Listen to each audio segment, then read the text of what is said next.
Terutama aspek apa teman-teman? Perniagaan. Ya, kita lihat ya potret Utsman. Utsman ini ada meninggalkan 5 kalimat yang bagus-bagus tentang perniagaan. Ya, Utsman bilang apa? Ini kalimat yang sama dipakai juga oleh Abdurrahman bin Auf. Bagus banget kalimatnya. Ya, aku mensyukuri untung yang kecil. Jadi kecil pun disyukuri teman-teman. Jangan gede doang. Yang kecil aja nggak disyukuri, gimana alokasi yang gede?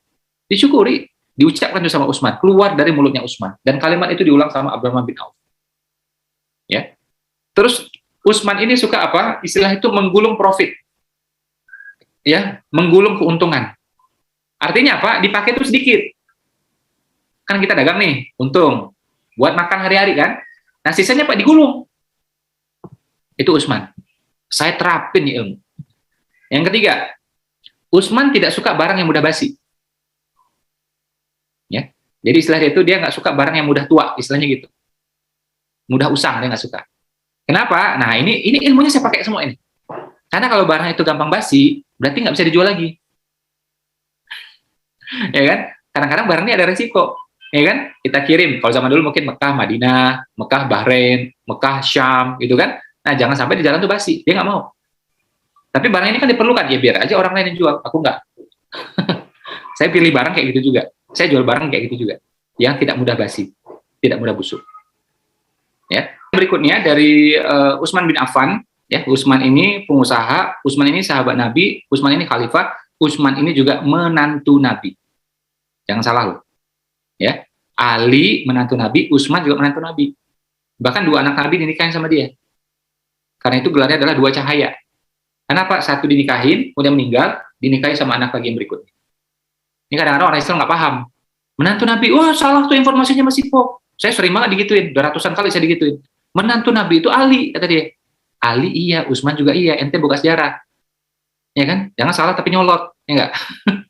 Udah salah nyolot lagi, ya kan? Terus ngajak-ngajak orang salah juga. Nah, jadi Utsman ini kenapa saya sampaikan, memang dia sosok saudagar yang sangat sukses, sangat kaya, sangat dermawan, dan sangat-sangat yang lainnya gitu. Ya. Terus Utsman ini juga dia suka apa-apa itu cash. Ya, istilahnya yang dipakai itu sama Rasulullah yang beliau kutip juga, ya, dan istilahnya juga dikutip oleh Abdurrahman bin Auf, tangan ketemu tangan. Ya. Jadi dia ambil barang dari orang itu cash, dia jual juga cash. Dia nggak suka ngutang. Nah, pas zaman Abdurrahman bin Auf di Madinah sukses, itu Abdurrahman bin Auf dikritik juga waktu itu sama sahabat-sahabat yang lain. Ya, dikritik sama sahabat yang lain. Kenapa? Ya. Jadi Abdurrahman bin Auf dagang nih, terus ada orang mau ngutang. Abdurrahman bin Auf nggak mau ngasih. Masa kamu nggak mau ngasih? Ini kan sahabatmu juga, saudaramu juga, ya kan?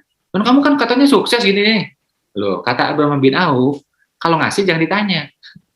Ini orang paling dermawan ini, Abdurrahman bin Auf ini. Sepertiga hartanya udah nyentuh orang Madinah. Oke? Tapi kalau aku dagang, aku pengen dagang itu cash. Aku ambil cash, aku jual cash. Itu. Ilmu ini pun saya pakai, teman-teman. Ya. Kita dalam Islam kita memahami bahwa utang itu masih boleh. Yang penting nggak riba kan gitu. Ya. Tapi kalau kita belajar lagi dari Abdurrahman bin Auf, kita belajar dari Utsman, mereka sukanya cash, teman-teman. Ambil cash, jual cash. Nggak mampu cash, nggak usah beli. Selesai. Kumpulin duitnya. Beres. Jadi kan tenang, nggak pakai utang. Ya kan? Karena bikin hidup itu tidak tenang adalah apa? 2 hal. Cicilan dan pecicilan. Nah, itu bikin hidup nggak tenang itu. Ya, cicilan dan pecicilan. Tapi kalau dua-duanya nggak ada, tenang kita udah itu. Ya, apalagi laki-laki pecicilan, wah repot udah itu. Ya. Laki-laki bikin konten boleh nggak apa-apa. Ya, lebih baik ngonten ya daripada ngonde, ya kan? Kacau tuh kalau laki-laki ngonde itu, ya kan? Nah, jadi itu teman-teman ya. Kita potretnya dari Utsman. Nah, saya kasih bonus buat teman-teman. Ada satu sahabat yang dahsyat juga, jarang dibahas. Utsman udah sering nih. Ya, ada satu sahabat lagi yang lain namanya itu Sa'ad bin Ubadah. Sa'ad bin Ubadah. Nanti silakan cross check. Buka kitab boleh, buka Google boleh, ya. Tanya ustadz yang ahli juga boleh. Ya. Saya waktu itu dapat informasi ini pertama dari Ustadz Budi Asari. Saya yakin informasi dari beliau benar. Tapi karena saya orangnya penasaran, saya cari lagi lebih dalam. Kisahnya ternyata benar. Ya, Sa'ad bin Ubadah. Ini doanya teman-teman. Andai kata orang biasa doa kayak gini yang zaman sekarang, misalnya ini santri ini doa ya Allah, gitu. Doa kalimat ini nih, Santri itu ya, andai kata ketahuan sama kiainya, mungkin ditempeleng gitu. Bunyi doanya itu apa? Kurang lebih doanya kayak ini, teman-teman. Ya Allah, kayaknya aku nggak cocok miskin, ya Allah. Gitu doa itu. Andai kata, coba ingat ya, santri doa kayak gini, ketahuan di pesantren, ketahuan sama kiainya, ditempeleng pasti itu. Atau minimal dihardik gitu. Kamu kurang ajar, doa kok kayak gitu, coba. Ya. Tapi ternyata doa ini pernah diucapkan oleh sahabat Nabi namanya Sa'ad bin Ubadah. Namanya siapa, teman-teman? Sa'ad bin Ubadah. Nanti boleh dicek di kitab, boleh cek di Google. Ya. Nah, jadi gini nih. Beliau pernah doa gini nih. Ya Allah, tidak ada kemuliaan tanpa beramal. Ya. Dan tidak ada amal, sulit beramal kalau tanpa harta. Ya. Beri karunia yang luas kepadaku, yang sedikit ini tidak cocok untukku. Ya. Jadi duit sedikit itu nggak cocok buat dia. Jadi dia mengakui, memang ada yang kaya, ada yang miskin. Cuma aku kayaknya nggak cocok miskin. Nah, itu doanya beliau. Yang amazing adalah apa? Ya, something yang amazing adalah apa? Doa ini terdengar oleh Rasulullah dan Rasulullah aminkan. Bahkan Rasulullah tambahkan. Nabi bilang apa? Ya Allah, berikan karunia yang luas pada Sa'ad bin Ubadah dan keturunannya. Makanya anak beliau namanya Qais. Qais ya, bin Sa'ad bin Ubadah. Sama kayak bapaknya, hartawan, dermawan. Nanti boleh di-cross-check informasi saya ini. Benar nggak? Benar, insya Allah. Saya udah cross-check nih ke Ustadz Abi Maki, ya, Ustadz Budi Asari, ke Ustadz YM, ke Ustadz Abdul Somad kemarin. Masya Allah. Ya. Jadi memang ada riwayatnya seperti itu. Nah, kenapa saya ketawa pas dengar doa itu, teman-teman? Karena dulu saya pernah doa kayak gitu. Cuma saya, kayaknya nih doa nggak benar deh saya doain. Ya Allah, kayaknya aku nggak cocok miskin, ya Allah. Aku tahu ada yang kaya, ada yang miskin, tapi kayaknya aku nggak cocok miskin, ya Allah, gitu. Saya doa kayak gitu dulu banget. Saya waktu itu ya di sebuah tempat di Jakarta, saya nggak usah sebutlah namanya ya. Oh ya, saya mohon maaf dulu teman-teman, saya agak telat berapa menit. Ini ada tamu ya, namanya Mas Odi. Mas Odi ini pemain KCB, Ketika Cinta Bertasbih, yang main Azam. Nah, barusan datang kayak gini, makanya saya tadi agak telat 10 menit gitu ya. Tadi saya udah minta izin, saya ngisi di sini. Nah, jadi gini teman-teman. Waktu itu di Jakarta, saya nggak usah sebut daerahnya, saya naik, ini dulu, udah lama, saya naik bis. Ya. Naik bis itu nggak ada AC-nya. Naik gitu, duduk di bis, gitu, ya saya nggak masalah gitu. Tahu-tahu, si keneknya teriak, nunduk, gitu. Disuruh nunduk kita gitu. Yang lainnya nunduk, saya ikut nunduk lah gitu kan. Bis itu, udah, nggak apa lagi, duduk gitu kan. Saya tanya, kenapa gitu kan. Yang lain udah tahu. Kenapa? Ternyata daerah itu adalah daerah tawuran. Jadi batu seliweran. Jadi nunduk gitu loh. Nah, pas kayak gitu teman-teman, udahlah kita keringetan, AC nggak ada, duduk sempit-sempit, kita cium juga keringat orang lain, terus ada ketakutan mau dilempar batu gitu kan. Langsung saya waktu itu dalam hati doa, ya Allah, kayaknya aku nggak cocok miskin, ya Allah. Kayaknya aku nggak cocok miskin, aku kayak gitu itu nggak bisa gitu. Mungkin ada yang orang sanggup hidupnya kayak gitu ya, dengan keras hidup gitu kan. Aku nggak cocok kayaknya. Nah, kenapa waktu Ustadz Budi Asari cerita itu, Ustadz YM cerita itu, saya juga ketawa, karena saya mikir itu dulu saya pernah doa kayak gitu. Dan seneng, kenapa? Ada temennya ternyata. Ya, ada temennya ternyata. Siapa itu? Sa'ad bin Ubadah. Dan jangan anggap enteng nih orang, ini sahabat Nabi. Ya, ketika Madinah mengalami masa-masa susah, itu orang kaya nopang 1 orang. Ada lagi nopang 2 orang. Ada lagi yang nopang 4 orang. Beliau menopang 8 orang sampai 40 orang setiap harinya.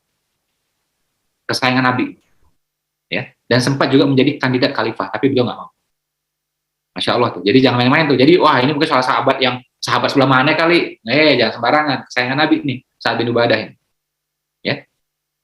Nah, keturunan beliau karena doa Nabi tadi, ya Nabi bilang apa? Ya Allah, berikan karunia yang luas buat Sa'ad bin Ubadah dan keturunannya.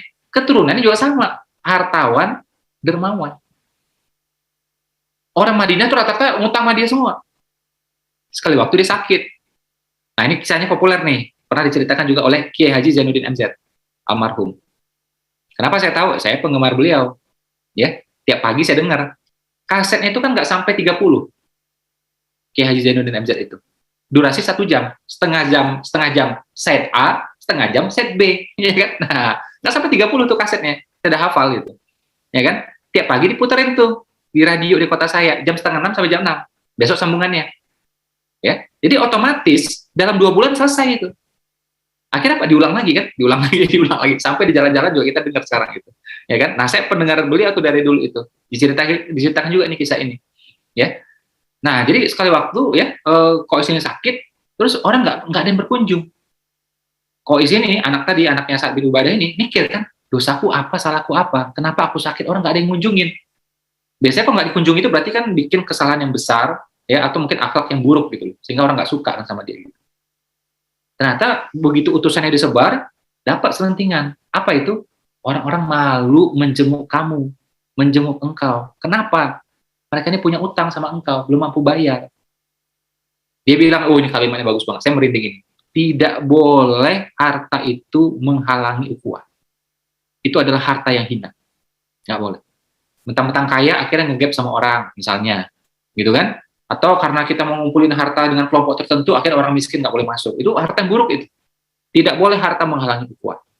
Mulai hari ini, sampai kepada mereka, utang mereka putih semuanya. Lunas, bro.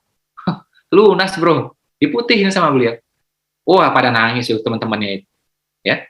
Akhirnya baru datang ya menjenguk Qais bin Sa'ad bin Ubadah. Masya Allah.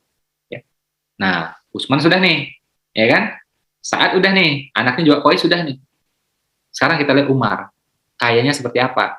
Jangan-jangan melarat. Nah, Umar ini, Masya Allah ya, saya ini kan pengagum Umar, makanya bikin kampus juga namanya Umar Utsman kan, gitu. Umar ini karakternya kebalik sama Utsman, ya. Ini kan keras nih, gitu kan, agak-agak ngegas lah gitu ya, agak-agak ngegas gitu kan. Kalau Utsman kan enggak, gitu. Terus juga Utsman ini ganteng dia. Utsman ini ganteng, putih, pipi kemerah-merahan, tinggi. Dan silahkan baca kisah tentang Utsman. Tidak pernah Utsman pakainya kucel. Nggak pernah. Utsman parlente. Makanya Nabi ketemu beliau sungkan. Sampai ada hadisnya kan? Gitu. Ditanya sama Aisyah, kenapa kamu kalau engkau mau ketemu Utsman tuh kayaknya gimana gitu, persiapan rapi banget. Gimana aku nggak sungkan? Malaikatnya sungkan sama dia. Ya. Ini Utsman ini. Ya. Kalau Umar ini nih, Utsman disegani malaikat. Ya kan? Umar ditakuti setan. Kalau ada setan mau pas-pasan jalan sama Umar, mending cari jalan lain. Nah, itu kisahnya. Jadi kontras banget nih orang.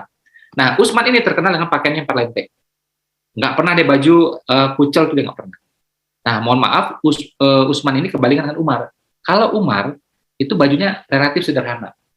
Ya, bahkan banyak kita baca kisahnya, itu baju beliau juga tambal-tambal. Gitu.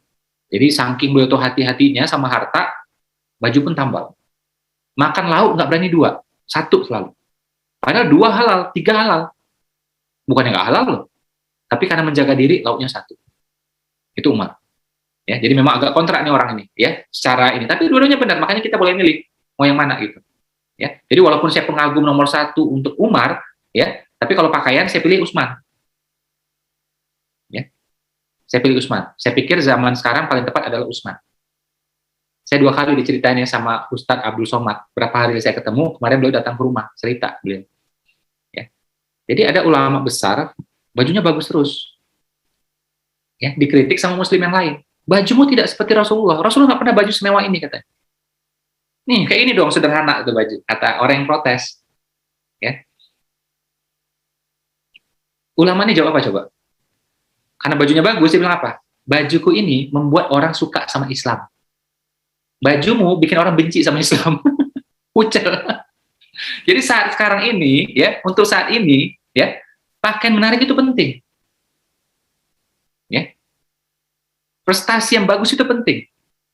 Makanya ulama ini kemudian memutuskan apa? Bajunya bagus. Ini juga yang dipilih oleh Imam Malik. Imam Malik juga terkenal bajunya bagus. Silakan baca sejarah. Ya, makanya Imam Syafi'i waktu datang ke rumahnya kan kaget. Ya, karpetnya tebal sampai mata kaki itu apa tuh? Pas diinjak karpetnya itu, mata kakinya Imam Syafi'i itu masuk apa ke dalam karpet gitu. Ya, luar biasa itu. Terus bajunya bagus-bagus dan bajunya tidak satu. Terompahnya, sandalnya tidak satu, banyak. Jubahnya pun panjang, itu Imam Malik. Silakan baca sejarahnya kalau nggak percaya. Ya, beliau kaya. Imam Hanafi lebih kaya lagi. Muridnya kaya-kaya, yang paling terkenal, yang paling dekat sama beliau namanya Muhammad Al-Syabani. Ya, Muhammad Al-Syabani. Itu lebih kaya lagi. Kerjanya apa? Motek-motek emas. Ya, emas, tek gitu. Nah, itu kerjaannya itu. Dan Imam Syafi'i pernah lihat kayak gituan, kaget juga dia itu. Silakan baca sejarahnya kalau nggak percaya. Ya. Nah, balik yang tadi ini, ya, yang Umar bin Khattab ini, jadi memang gayanya dia sederhana. Jadi ini contoh buat kita. Kamu mau penampilan kayak Utsman boleh, kayak Umar juga boleh, silakan aja, nggak apa-apa, is okay aja. Nah, Umar itu kaya, teman-teman. Ya, dan Umar ini etos kerjanya tinggi. Selesai sholat subuh, beliau pergi ke kebunnya di Juruf.